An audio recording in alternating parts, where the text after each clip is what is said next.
નમસ્કાર, stock this વીકમાં આપનું સ્વાગત છે અને આ સપ્તાહે કયા શેર્સ ફોકસમાં રહ્યા અને આગળ હવે કયા સંકેતો પર નજર રાખવી જોઈએ તેની ચર્ચા સાથે હાજર છું હું જર્નાલ કંટી. તો આ સપ્તાહ એક નાનું સપ્તાહ હતો. આ સપ્તાહમાં પણ ઘણા રિઝલ્ટ હતા અને આપણે માર્કેટની અંદર ઉતાર ચઢાવ જોયા છે, પણ સપ્તાહને અંતે આપણે જોઈ શકીએ છીએ કે આ સપ્તાહ પણ મજબૂતી સાથે પૂરું થતું દેખાયું છે અને 3 સપ્તાહથી સતત વીકલી ક્લોઝિંગ મજબૂતી તરફ આવતું દેખાઈ રહ્યું છે. સેન્સેક્સની આપણે વાત કરીએ તો સેન્સેક્સમાં 1.63% મજબૂતી બનતી દેખાય અને સેન્સેક્સનું ક્લોઝિંગ 80,501 ઉપર થયું છે. વાત કરીએ નિફ્ટીની તો 0.25% આસપાસ એક્ઝેક્ટલી 1.28% મજબૂતી 24,346 ઉપર નિફ્ટીનું ક્લોઝિંગ થતું આપણે આ સપ્તાહમાં જોયું છે. અને નિફ્ટી બેંકની વાત કરીએ તો નિફ્ટી બેંક માટે પણ આ સપ્તાહ પોઝિટિવ રીતે બંધ થતું દેખાયું છે. 0.83% મજબૂતી સાથે 55,115 ઉપર. અને આની સાથે આપણે મિડ કેપની જો વાત કરી લઈએ તો મિડ કેપમાં પણ 5% મજબૂતી રહી. ક્લોઝિંગ 53,705 ઉપર થયું, પણ સ્મોલ કેપમાં થોડું દબાણ બનતું દેખાયું છે 0.64% અને 16,441 ઉપર સ્મોલ કેપનું ક્લોઝિંગ થતું જોવા મળ્યું છે. આ સપ્તાહમાં આપણે કયા સ્ટોક્સ સેક્ટર્સની પહેલાં વાત કરી લઈએ. સેક્ટર્સમાં કઈ રીતની ચાલ રહી તો આ સપ્તાહમાં વધનારા સેક્ટર જે રહ્યા એ છે ડિફેન્સ સેક્ટર, જ્યાં લગભગ 6%ની મજબૂતી બની છે. ત્યારબાદ ઓઇલ એન્ડ ગેસ 4.38%ની મજબૂતી, રિયલ્ટી 2.58% મજબૂત થયું અને ઇન્ફ્રાસ્ટ્રક્ચર પણ 2.39% જેટલું મજબૂત થતું આપણને જોવા મળ્યું છે. હવે આ સપ્તાહના ઘટનારા સેક્ટર્સ જ્યાં દબાણ બન્યું એવા સેક્ટર ઉપર નજર કરી લઈએ. નિફ્ટી મીડિયાની અંદર 1.71%નું દબાણ બનતું દેખાયું છે. કન્ઝ્યુમર ડ્યુરેબલ્સમાં પણ લગભગ 1% દબાણ બન્યું છે. મેટલની અંદર 0.60%નું આ સપ્તાહમાં દબાણ બન્યું, તો એફએમસીજીમાં 0.5% જેવું દબાણ આ સપ્તાહની અંદર બનતું જોઈ શકાયું છે. તો સેક્ટર બાદ હવે આપણે સ્ટોકની વાત કરી લઈએ કે સ્ટોકમાં વીકલી ટોપ ગેનર અને ટોપ લૂઝર કયા રહ્યા છે. ટોપ ગેનર્સથી શરૂઆત કરીએ. રિલાયન્સ આ સપ્તાહનો ટોપ ગેનર સ્ટોક રહ્યો છે 9.38%ની મજબૂતી સાથે. ત્યારબાદ અદાણી પોર્ટ 6.21%ની સાપ્તાહિક મજબૂતી આ સ્ટોકે દર્શાવી છે. મારુતિ સુઝુકીએ પણ 6%ની મજબૂતી દર્શાવી છે અને બીએલએ પણ 4.62%ની મજબૂતી આ સપ્તાહ દરમિયાન દર્શાવી છે. હવે આ સપ્તાહના ટોપ લૂઝર કાઉન્ટર પર નજર કરી લઈએ. શ્રીરામ ફાઇનાન્સમાં 7.78%નું દબાણ આ સપ્તાહમાં બન્યું. જેએસડબલ્યુ સ્ટીલમાં 5.37%નું દબાણ બન્યું. અલ્ટ્રાટેક સિમેન્ટમાં 4.85%નું દબાણ બન્યું અને બજાજ ફિન્સર્વની વાત કરીએ તો 4.28%નું દબાણ અહીંયા આગળથી બનતું જોવા મળ્યું છે. હવે આપણે વધુ ચર્ચા કરીશું. માર્કેટ એક્સપર્ટ જગદીશ ઠક્કર આપણી સાથે જોડાઈ ગયા છે. જગદીશજી, સ્વાગત છે આપનું સીએનબીસી બજાર પર. અને માર્કેટની આપણે વાત કરીએ વીકલી ક્લોઝિંગના દૃષ્ટિકોણથી જોઈએ તો આ ત્રીજું સપ્તાહ છે કે જ્યાં પોઝિટિવ ક્લોઝિંગ આપણને થતું જોવા મળ્યું છે. અને નિફ્ટીની જો આપણે વાત કરીએ તો એ 24,300 24,400ની રેન્જમાં જ આપણને રહેતું દેખાયું છે. હવે આ સપ્તાહનું ક્લોઝિંગ પણ આ રેન્જની અંદર જ છે 24,346 ઉપર. તો આવતા સપ્તાહ માટે આપને નિફ્ટીની ચાલ કઈ રીતની લાગી રહી છે? ગુડ ઇવનિંગ યુના.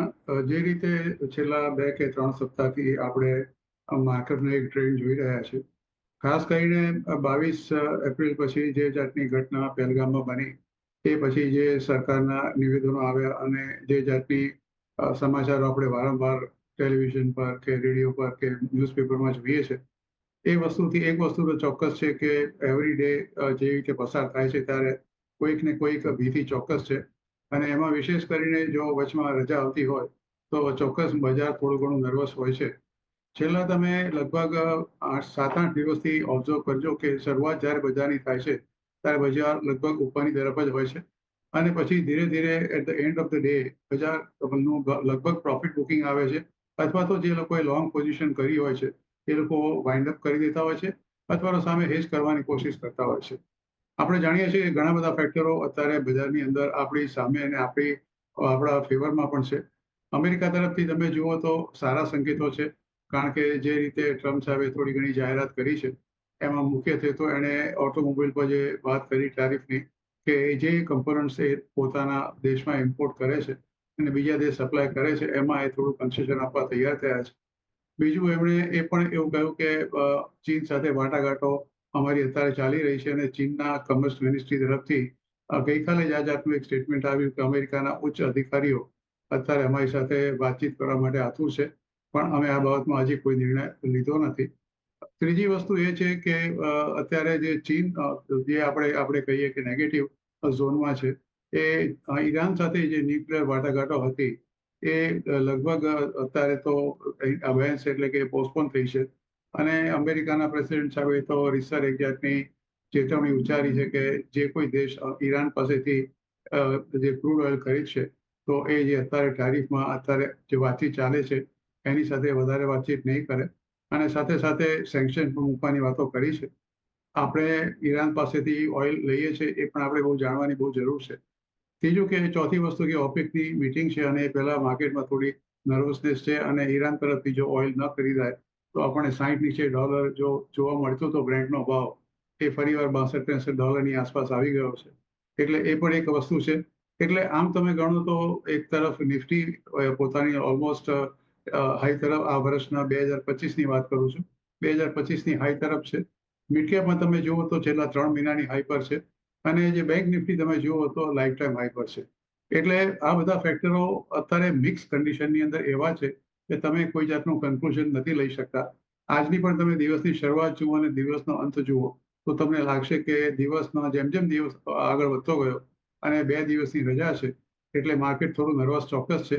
જે જાતનો વધારો આપણે સવારે જોયો અને અત્યારે જે માર્કેટ જે ક્લોઝ રહ્યો એમાં બહુ મોટો તફાવત છે.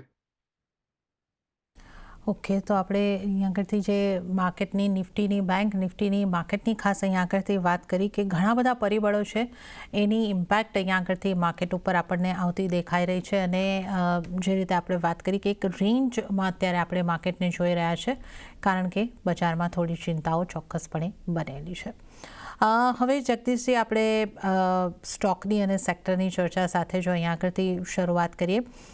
ટોપ ગેનર કાઉન્ટર જે આ સપ્તાહની અંદર રહ્યો છે રિલાયન્સનો રહ્યો છે, જ્યાં સપ્તાહ દરમિયાન 9.38% જેવી મજબૂતી અહીંયા આગળથી આપણને આવતી દેખાય છે.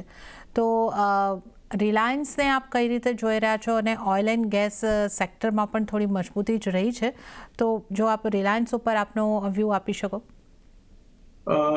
રિલાયન્સના પરિણામ તમે જુઓ તો પરિણામ ખરેખર બહુ સારા હતા.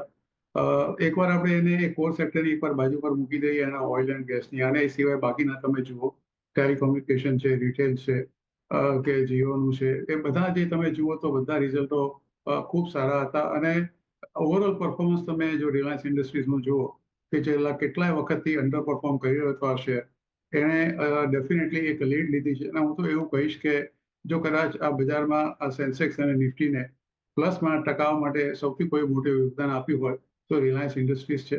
કારણ કે વેટેજ વાઇઝ રિલાયન્સ ઇન્ડસ્ટ્રીઝ અને સાથે તમે એચડીએફસી બેંકનો પણ ઉમેરો કરો તો એચડીએફસી બેંકની અંદર પણ virtually close to lifetime high પર એનો શેર અત્યારે ચાલી રહ્યો છે. અને જે જાતની ખરીદી વિદેશી રોકાણકારોએ કરી છે, તમે વિદેશી રોકાણકારોના ખરીદીના આંકડા તમે જોશો તો તમને બહુ સ્પષ્ટ દેખાશે કે છેલ્લા કેટલાય સમયથી આપણે જે વિદેશી રોકાણકારોની વેચવાલીના આંકડા જોતા હતા એને બદલે માત્ર ને માત્ર હવે આપણે એનો પ્લસ આંકડો જોઈએ છે અને અત્યારે તો લગભગ ગઈકાલ સુધીના આંકડામાં આપણે કહું તો લગભગ 2500 કે 2400 કે 2500 કરોડ જેટલું નેટ એ લોકોનું બાઇંગ છે અને 3161 કરોડનું બાઇંગ સંસ્થાકીય રોકાણકારોનું છે. અર્થાત કે છેલ્લા કેટલાય સમયથી આપણને જે ભીતિ હતી કે વિદેશી રોકાણકારો માત્ર વેચ્યા કરે છે, એમાં એક બહુ મોટો ચેન્જ આવ્યો છે. જે એ લોકોના જે શોર્ટ કોન્ટ્રાક્ટ હતા એની પણ તમે જો એઝ ઓન યસ્ટરડે સંખ્યા જુઓ એ પણ લગભગ ઘટીને 10,000 કોન્ટ્રાક્ટ જેટલી રહી ગઈ છે. એનો અર્થ એવો થયો કે હવે વિદેશી રોકાણકારોનો એક જે અભિગમ છે એ બદલાયો છે. ડોલર ઇન્ડેક્સ જ્યારે હંમેશા વીક પડે છે ત્યારે આ વિદેશી રોકાણકારોનો પ્રવાહ ઇમર્જિંગ માર્કેટ તરફ આવે છે અને એમાં પણ ખાસ કરીને વિશેષ હવે જે દેશ સાથે એવું એ લોકોને લાગે છે કે સુનર ઓર લેટર આ જે બાયોલેટરલ ટ્રેડ એગ્રીમેન્ટ થઈ જશે. રિસેન્ટલી જે એક સ્ટેટમેન્ટ આવ્યું છે અમેરિકાના મિનિસ્ટ્રી તરફથી કે the first country that is going to sign the trade deal with America will be perhaps Bharat. ભારતનું નામ હંમેશા પહેલું બોલાય છે અને બીજું નામ આવે છે સાઉથ કોરિયાનું. પણ મને એવું લાગે છે કે છેલ્લા કેટલાય સમયથી આ ચર્ચાઓ ચાલી રહી છે અને બહુ very very soon I think bilateral trade agreement થઈ જશે એટલે આપણે વિશે ચિંતા કરવાની જરૂર નથી. બીજું કે એક એપલનો તમે દાખલો આપો કે એપલમાં જે ચીનની ફેક્ટરી છે એમાં ચીનની મોટાભાગની ફેક્ટરીમાં જે એપલના ફોન બને છે, એપલની કંપની નક્કી કર્યું છે કે લગભગ 40 મિલિયન ફોન્સ જે અત્યારે ચીનમાં બને છે they are going to divert to India. એટલે એ પણ એક બહુ મોટો એક પ્લસ પોઈન્ટ આપણી પાસે છે. એટલે આમ તમે જો સાનુકૂળ તો વાતાવરણ ઘણી બધી જગ્યાએ છે. હું કદાચ આથી 7-8 દિવસ પહેલાની વાત નહીં કરું કે ઇન્ડિયન મેટ્રોલોજીકલ ડિપાર્ટમેન્ટે જે મોન્સૂનનું ફોરકાસ્ટ આપ્યું હતું એ પણ પોઝિટિવ જ હતું. અને અત્યાર સુધી જે કંઈ પણ રિઝલ્ટ આવ્યા છે એમાં 1 કે 2 ને કે 3 ને બાદ કરતા મોટાભાગના રિઝલ્ટ આપણા એક્સપેક્ટેશન પ્રમાણે જ છે. એટલે આ જરા બધા જ પાસા પોઝિટિવ હોય. માત્ર એક જીઓપોલિટિકલ ટેન્શન છે જે બજારને અત્યારે એક જકડી રાખ્યું છે એક સીમિત દાયરામાં. અને કદાચ આ વસ્તુની ઘટના ન ઘટી હોત તો જેના હું તમને બહુ કોન્ફિડન્સથી કહી શકું છું કે આજે દરેક નિફ્ટી અને બેંક નિફ્ટી સહિત તમામ જે આપણા મિડ કેપ, સ્મોલ કેપ કે બીજા કોઈ પણ ઇન્ડેક્સ છે એ પોતાના લાઈફ ટાઈમ હાઈ પર પહોંચી ગયા હોત. ઓકે, તો આપણે ખાસ અહીંયા આગળથી રિલાયન્સની તેમજ અન્ય બજારની પણ અહીંયા આગળથી વાત કરી. હવે જગદીશજી, બેંક્સની વાત કરી લઈએ. બેંક્સ માટે આપનો વ્યૂ કઈ રીતનો બની રહ્યો છે? કારણ કે આજે અને આ સપ્તાહની જો આપણે અહીંયા આગળથી વાત કરીએ તો જે રીતે આપણે જણાવ્યું કે HDFC બેંક મજબૂતી તરફ છે, ICICI બેંક મજબૂતી તરફ છે, SBIની જો આપણે વાત કરીએ તો ત્યાં પણ આ સપ્તાહમાં હલકી મજબૂતી તો ચોક્કસપણે બની છે. લીલા નિશાનમાં જ વીકલી ક્લોઝિંગ SBIનું પણ આવ્યું છે. બેંક્સને આપ કઈ રીતે જુઓ છો? બેંકમાં પોઝિટિવ પાસું એક છે કે છેલ્લી જે 2 RBIની જે મીટિંગ થઈ એમાં બંને વખત એ લોકોએ 0.25% એટલે કે 5% વ્યાજનો દરનો ઘટાડો કર્યો છે. એટલે 0.5% તો થયો. બીજું કે અગાઉના જે ગવર્નર સાહેબે એક ઓપન માર્કેટ ઓપરેશનથી લિક્વિડિટી લગભગ 1.25 લાખ કે 1.5 લાખ કરોડની જે ઇન્જેક્ટ કરવાની વાત કરી હતી એ તબક્કો તો પૂરો થયો, પણ વધુ એક આ જાતની એક ઘોષણા અત્યારે રિસન્ટલી થઈ છે કે બીજો 1.5 લાખ કરોડનો જે OMO છે ઓપન માર્કેટ ઓપરેશનથી બજારમાં લિક્વિડિટી પમ્પિંગ કરશે. અને reserve bank of India A definitely તમને ખબર છે કે બહુ જ આ બાબતમાં સક્રિય છે. અને આ જાતની જો લિક્વિડિટી બજારમાં ઉપલબ્ધ કરવામાં આવે તો મને એવું લાગે છે કે મોટાભાગની બેંકોને જે અત્યારે એ વસ્તુ નડી રહી છે એ વસ્તુ નહીં નડે અને બહુ ઇઝીલી એ લોકો ધિરાણ કરી શકશે.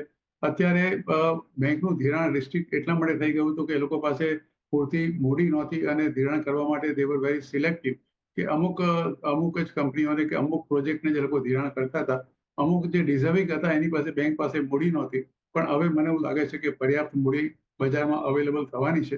એટલે બેન્કિંગ સેક્ટર માટે એક તો પોઝિટિવ છે. That is the second thing. એક તો વ્યાજના દરો ઘટ્યા, પછી આ મૂડી એટલે capital is going to be available in the market. અને ત્રીજું કે અત્યારે બજારમાં જે જાતની છેલ્લા જે આંકડા આવ્યા જે ગઈકાલે આપણે જોયા GST કલેક્શનના 2,37,000 કરોડનું GST કલેક્શન થયું છે. આગલા તમે જો સરખામણી કરો તો 12.5% ઉપર છે. GST કલેક્શનનો નોર્મલી આપણે આંકડો જોતા હતા 1,80,000, 1,90,000, 1,94,000. આ આંકડો લગભગ 12.5% જેટલો ઉપર છે. કારણ કે GST એ ડાયરેક્ટ રિફ્લેક્ટ થાય છે આપણી ઇકોનોમીમાં જે કંઈ અત્યારે પ્રવૃત્તિ ચાલી રહી છે એની ઉપર. જ્યારે આટલા બધા 2.37 લાખ કરોડનો આંકડો આપણને જોવા મળે એનો અર્થ એવો કે આપણી દેશની ઇકોનોમીમાં અત્યારે રફતાર બિલકુલ યથાવત જ છે. ભલે કદાચ જીઓપોલિટિકલ ટેન્શનને કારણે થોડી ઘણી ચિંતા આપણે ચોક્કસ હોય, પણ એમાં કોઈ રફતાર થોડી ધીમી નથી પડી. અને માર્કેટમાં અત્યારે જુઓ તો તમે લગભગ જે જાતના આંકડા આપણે જોયા, પ્લસ તમે જુઓ કે જે જાતના આંકડા વેચાણના આપણે ઓટોમોબાઈલ્સની અંદર જોયા. તમે ટાટા મોટર્સને વાત કરતા તમે કોઈ પણ આંકડાઓ જોશો, મારુતિ સુઝુકીના આંકડા જુઓ, મહિન્દ્રા એન્ડ મહિન્દ્રાના જુઓ, તમે અશોક લેલેન્ડના જુઓ, આઈશર મોટર્સના જુઓ, TVS મોટર્સના જુઓ કે હોન્ડાના જુઓ, તો બધા જ આંકડા તમને ઉપરની તરફ વેચાણના દેખાશે. હા, એક વસ્તુ તમને ચોક્કસ કહીશ કે 2,37,000 કરોડનું GST કલેક્શન થયું એની પાછળ એક લોજિક એવું છે કે આ જે માર્ચ મહિનાની અંદર જે આપણે નોર્મલી જે લોકો સ્ટોક ક્લિયરન્સ જેવું કંઈક કરતા હોય છે એની કદાચ કેરી ઓવર અસર કદાચ એપ્રિલ મહિનામાં પડી હોય અને એને કારણે GST કલેક્શન વધારે થયું હોય એ પણ એક શક્યતા નકારી નથી કરતી. પણ even if that is so, the fact remains કે એટલું વેચાણ થયું હશે તો જ આટલો GST કલેક્ટ થયો હશે. એટલે એ પણ એક જમા પાસું આપણી પાસે છે. એટલે ઇકોનોમીની રફતાર તો હું નથી માનતો કે કોઈ જાતની ધીરી પડી હોય. હા, કોઈ સેક્ટર વાઇઝ તમને કોઈ જગ્યાએ કોઈ સેટબેક થોડા દેખાતા હોય એ જુદી વસ્તુ છે. પણ ઓવરઓલ તમે એક જીઓપોલિટિકલ ટેન્શનને બાદ કરો તો I think we are absolutely on right track. Jagdishji, જે આપણે અહીંયા આગળથી ચર્ચા કરી રહ્યા હતા, જેનો ઉલ્લેખ આપે પણ કર્યો કે ભારત પાકિસ્તાનની વચ્ચે સ્થિતિઓ અત્યારે વણસેલી છે, જે આતંકવાદી હુમલો થયો છે ત્યારબાદ, અને એની જ અસર લગભગ આપણને જે ડિફેન્સ સ્ટોક છે એની અંદર જોવા મળી રહી છે. ગાર્ડન નીચે શિપયાર્ડના સ્ટોક હોય, મસ્કાઉ ડોકનો સ્ટોક હોય, HL હોય, આ બધાની અંદર એક સારી મજબૂતી આપણને જોવા મળી છે. BEL, આ તમામની અંદર આપણે એક સારા મજબૂતી તરફના કારોબાર જોયા છે. તો ડિફેન્સ સેક્ટર ઉપર અત્યારે તમારો વ્યૂ કેવો બની રહ્યો છે? જોને, રિસેન્ટલી આપણે જોયું કે જે ગવર્મેન્ટે એક નવો ઓર્ડર આપ્યો છે 63,000 કરોડનો રાફેલનો, it is only for meant for the navy, અને આ લગભગ બહુ મોટો ઓર્ડર છે. આપણને ખબર છે કે આ પહેલા પણ આપણે HAL સાથે જે રફાલનું જે જાતના કોન્ટ્રાક્ટ સાઇન થયા છે, એમાં over a period of time અત્યારે રફાલે જે કંઈ આપણને પ્લેન સપ્લાય કર્યા છે, ફાઇટર જેટ્સ, એનું over a period of time they લગભગ 75% or 80% over a period of time is going to be manufactured in India. અને સાથે એ લોકોએ એ પણ એક ખાતરી આપી છે કે એ લોકોના સર્વિસ સેન્ટર આ પર્ટિક્યુલર જેટ ફાઇટર્સ માટે પણ અવેલેબલ હશે ઇન્ડિયાની અંદર. એટલે એક વસ્તુ આપણે જાણીને જરૂર છે કે સરકારનો પોતાનો અભિગમ છે કે બધું જે આપણા દેશમાં જ બને. અને આ ઓર્ડર જ્યારે આપણને મળ્યો ત્યારે એક વસ્તુ એ પણ જોવા મળી હતી કે અત્યારે જે સરકારે નક્કી કર્યું છે કે મોટાભાગના જે આધુનિક હથિયારો છે કે ડિફેન્સના જે કંઈ છે એ લગભગ આપણા દેશમાં જ બનવાની કોશિશ થવી જોઈએ. અને by and large 75% of this total production અત્યારે મને એવું લાગે છે કે આપણે ત્યાં જ બને છે. ઇવન તમે આપણે રશિયાથી જે S-400 મિસાઇલ્સ ખરીદ્યા હતા, એનું પ્રોડક્શન પણ અત્યારે આપણે આપણા દેશમાં જ કરી રહ્યા છીએ. અર્થાત કે એકવાર આપણે ખરીદી કોઈ બીજા દેશમાંથી કરીએ, પણ એ પછી શરત એવી મૂકીએ છીએ કે આવનાર દિવસોમાં અમારે આની ખરીદી કરવી પડે, અથવા તેને કોઈ જાતની સર્વિસની જરૂર પડે અથવા સ્પેર પાર્ટ્સની જરૂર પડે, તો એ કંપની એ ભારતની અંદર જ એનું ઉત્પાદન થાય એવી જાતની આપણને ફેસિલિટી ક્રિએટ કરી આપશે. એટલે તમે જુઓ તો હિન્દુસ્તાન એરોનોટિક્સ છે કે પછી BEL છે, બધી કંપનીઓ પાસે ભરપૂર ઓર્ડર છે. મસ્કાઉ ડોક છે, કોચિન શિપયાર્ડ છે, આ બધી કંપનીઓ પાસે 5-5, 7-7 વર્ષના ભરપૂર ઓર્ડર છે. વચમાં HALને સેટબેક એટલા માટે આવ્યો હતો કે બોઈંગ તરફથી એ લોકોને જે એન્જિન્સ મળવા જોઈએ, એન્જિન્સ મળ્યા નહોતા. અને એક વખત જે આપણા એરફોર્સના વડા છે, એણે એક રિમાર્ક પણ કરી હતી વિઝિટ વખતે કે HALથી અમે બહુ ખુશ નથી, કારણ કે અમને જે જરૂર છે જેટ ફાઇટર્સની એ લોકોએ હજી સપ્લાય નથી કર્યા, પણ એની પોતાની પણ મજબૂરી હતી. હવે બોઈંગ સાથે વાતચીત થઈ ગઈ છે અને બોઈંગ એન્જિન સપ્લાય કરવા માટે પણ તૈયાર થઈ ગયા છે. એટલે HAL માટે પણ આ એક જે બહુ મોટો સેટબેક છેલ્લા લગભગ 4-8 મહિના કે 1 વર્ષથી હતો, એ પણ હવે થોડો દૂર થઈ જશે. ત્રીજી વસ્તુ કે જ્યારે પણ કોઈ દેશ એક જાતના એક ટેન્શનની અંદર હોય કે એક જાતનું વોર જાતનું સિચ્યુએશન ક્રિએટ થયું હોય, કારણ કે જ્યારે આપણે એક પણ લીધી છે કે આપણે આતંકવાદનો ખાત્મો કરવો છે, આપણે બીજા કોઈ સાથે કોઈ દુશ્મનાવટ નથી, પણ આતંકવાદ જે રીતે વકરી રહ્યો છે અને નિર્દોષ માણસોના જાન અત્યારે જે રીતે લેવાઈ રહ્યા છે, એમાં આપણા જે સરકારનો અભિગમ છે, એમાં દરેકે દરેક ભારતનો જે નાગરિક છે એણે પોતાનો સૂર આમાં જ પુરાવ્યો છે કે ના, આ વસ્તુ બિલકુલ જરૂરી છે. એટલે આ એક વસ્તુ જ્યારે આપણી પરિસ્થિતિ થાય અને જો આપણા દેશમાં જ આ બધા જે આધુનિક ઉપકરણો જે જરૂર છે ડિફેન્સને, એ આપણા દેશમાં જ બનતા હોય, તો એનાથી વધારે બીજું શું હોય. જે પાછલા યુદ્ધ લડાયા ત્યારે આપણી પરિસ્થિતિ બહુ જુદી હતી. અત્યારે જે આપણે જે લડવા, હું આશા રાખું કે જે કંઈ પણ હોય, જે કંઈ થશે, એના માટે બધા જ આપણે માનસિક રીતે તૈયાર છીએ કે એને માટે જો તમારી પોતાની દેશની અંદર જ આ ફેસિલિટી ઉપલબ્ધ હોય તો ચોક્કસ આપણને એક બહુ મોટું મનોબળ પૂરું પાડે છે. અને આ જેટલી કંપનીઓ છે એની સાથે સંકળાયેલી મોટાભાગની કંપનીઓ તો તમે જાણો છો કે મેજોરિટી હોલ્ડિંગ્સ તો ગવર્મેન્ટ ઓફ ઇન્ડિયાનું જ છે.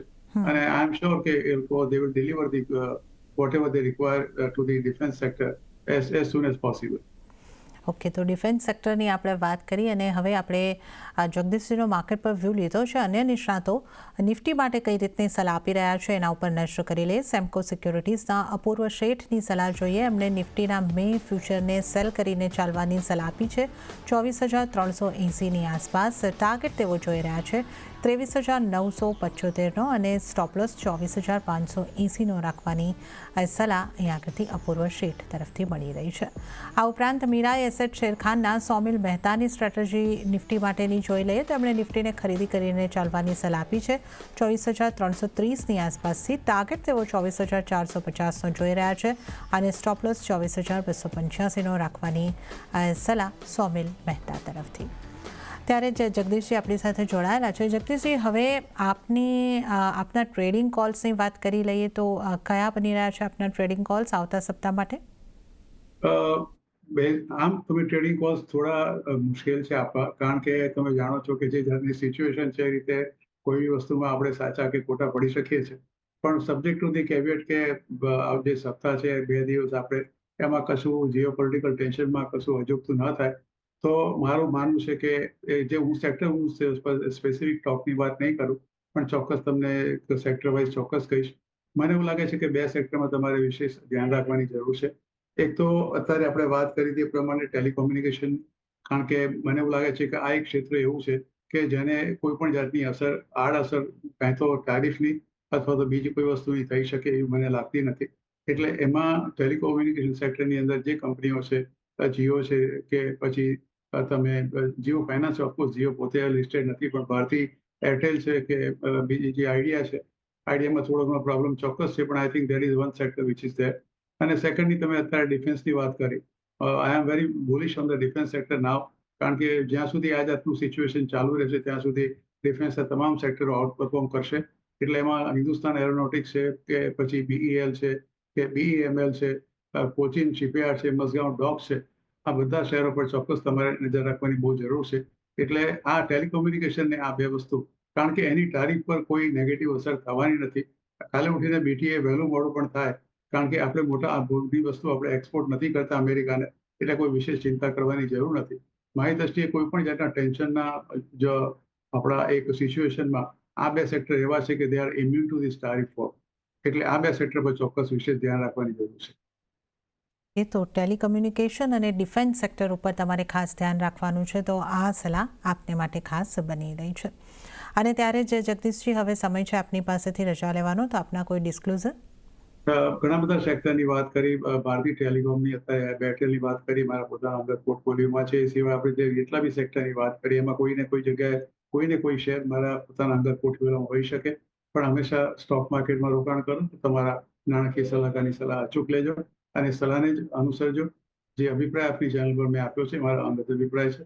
And thank you Jharna for inviting me on the show and have a nice weekend. જી જગદીશજી, આપનો આભાર અમારી સાથે આ શો ઉપર જોડાવા બદલ અને તમામ માર્કેટ અંગે અને તમામ સેક્ટર્સ અંગે વાત કરવા અંગે. તો આ સાથે જ સ્ટોક ધીસ વીકમાં હાલ પૂરતું આટલું જ. હાલ મને આપશો રજા, પણ વધુ અપડેટ અને સમાચારો માટે આપ જોતા રહો CNBC બજાર. નમસ્કાર.